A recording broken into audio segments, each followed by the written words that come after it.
মাঝে মাঝে কিন্তু নিজেকে সময় দেওয়া খুবই জরুরি। তাই আজকে চলে এসেছি ঘুরতে। হ্যালো এভরিওয়ান, কেমন আছো সবাই? আশা করি সবাই ভালো আছো।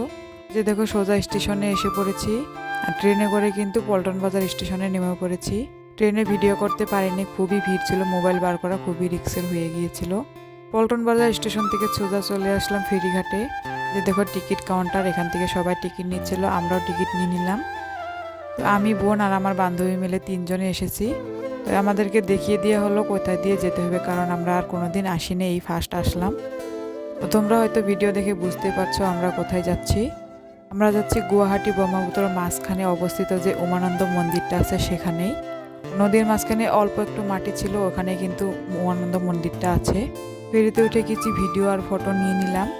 আমি শুনেছি যে মা পার্বতী আর শিবের নাকি প্রেমের কাহিনী এখানে জড়িয়ে আছে। তোমরা কিন্তু ইউটিউবে সার্চ করে দেখতে পারো। তো আমরা এই যে পার হয়ে মন্দিরে পৌঁছে গিয়েছি, আর খেয়ে নিলাম ডাবের জল, খুবই টেস্টটা পেয়েছিল, কারণ আমরা সকাল থেকে কিছুই খাইনি। তো এখন কিন্তু অনেকটা সিঁড়ি উঠতে হবে। তোমরা চাইলে কিন্তু এখানে ঘুরতে আসতে পারো, খুব সুন্দর জায়গা এটা। তো এই যে আমরা পৌঁছে গেছি মন্দিরের সামনে, এখান থেকে ফুলের ডালা নিয়ে নিলাম। তারপরে এই যে দেখো লাইনেও কিন্তু দাঁড়িয়ে পড়েছি, অনেক লম্বা লাইন। তো 2-3 ঘন্টা পার করে আমরা ফাইনালি ভিতরে চলে এসেছি। এখানে কিন্তু মোবাইল ফটো ভিডিও এলাও ছিল না, তাই করতে পারিনি। দর্শন করে এসে আমরা বাইরে ধূপ টুপ জ্বালিয়ে নিলাম। তো একটু ঘোরাঘুরি করে চলে যাব, আবার ফেরির সময় হয়ে গিয়েছে। দেরি করলে কিন্তু ফেরি আমাদেরকে ছেড়ে চলে যাবে, অনেকটা রাত হয়ে যাবে ঘরে ফিরতে। তো আমরা কিন্তু উঠে পড়লাম, আর এখানে ছেলের জন্য একটু তরমুজ এনেছিলাম, ওটাই বসে বসে খাচ্ছিল। তো দেখো ভিউটা কিন্তু খুবই সুন্দর, দেখতে খুবই ভালো লাগছে, তাই না? তোমরা যারা যারা এখনো আসো নাই, তোমরা কিন্তু এসে দেখতেই পারো, খুবই ভালো লাগে। তো সারাদিন ঘোরাঘুরি করে খুবই খিদে পেয়ে গিয়েছিল। প্রথমে জুস নিয়ে নিলাম, কারণ শরীরে একদমই এনার্জি ছিল না। তো আমার বান্ধবীর আবার মাথা ব্যথা, তাই চা খেয়ে নিল।